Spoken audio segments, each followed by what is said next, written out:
Hindi pa rin tapos ang madaming Pilipino sa ginagawa ni Carlos Yulo sa kanyang pamilya sa pagpapahirap nito sa hindi pagsusustento sa mga ito.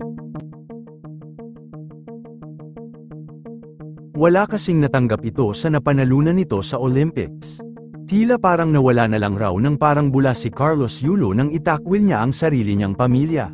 Hindi naman nakapagtimpi ang batikang aktres na si Elizabeth Oropesa. Sinabi ng veteran actress na walang utang na loob si Carlos Yulo sa sakripisyo ng kanyang pamilya sa kanya noong nagsisimula pa lang siya sa gymnastics.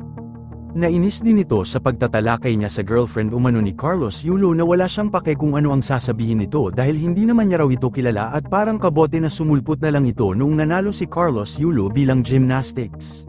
Bagamat alam naman natin na palaban si Chloe San Jose sa mga naririnig niya sa social media at talagang sinasagot niya ito. Madami ng netizens ang sinagot-sagot nito at pinatulan sa walang pigil na pananalita umano laban sa kanila ang mapangahas na salita ang ayaw niya raw marinig. Kaya't for sure sasagot ito sa mga paratang ni Elizabeth Oropesa sa kanilang dalawa ni Carlos Yulo. Narito naman ang naging pahayag ng batikang aktres na si Elizabeth Oropesa. No apologies. I would like to talk about Kaloy Yulo. I'm terribly sorry but I cannot help it anymore. You know, masyado nang matindi ang tabas ng dila ng batang ito. Hindi ko nakinaya. Kagaya ng sinabi ko, nauna, ngayon lang po ako magsasalita tungkol dito. Hindi po ako sang-ayon.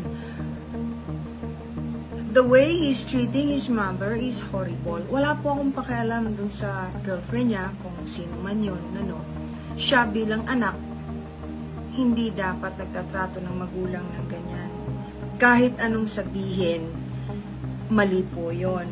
Yung pagtulong sa magulang ay hindi responsibilidad.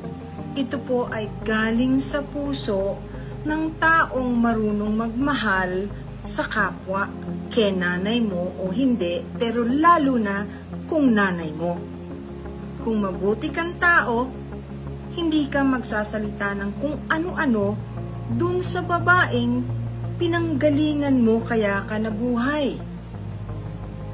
Napakasalimuot po ng istorya kung sasabihin ko sa inyo lahat kung paano ang proseso ng pagiging ina at pagiging anak.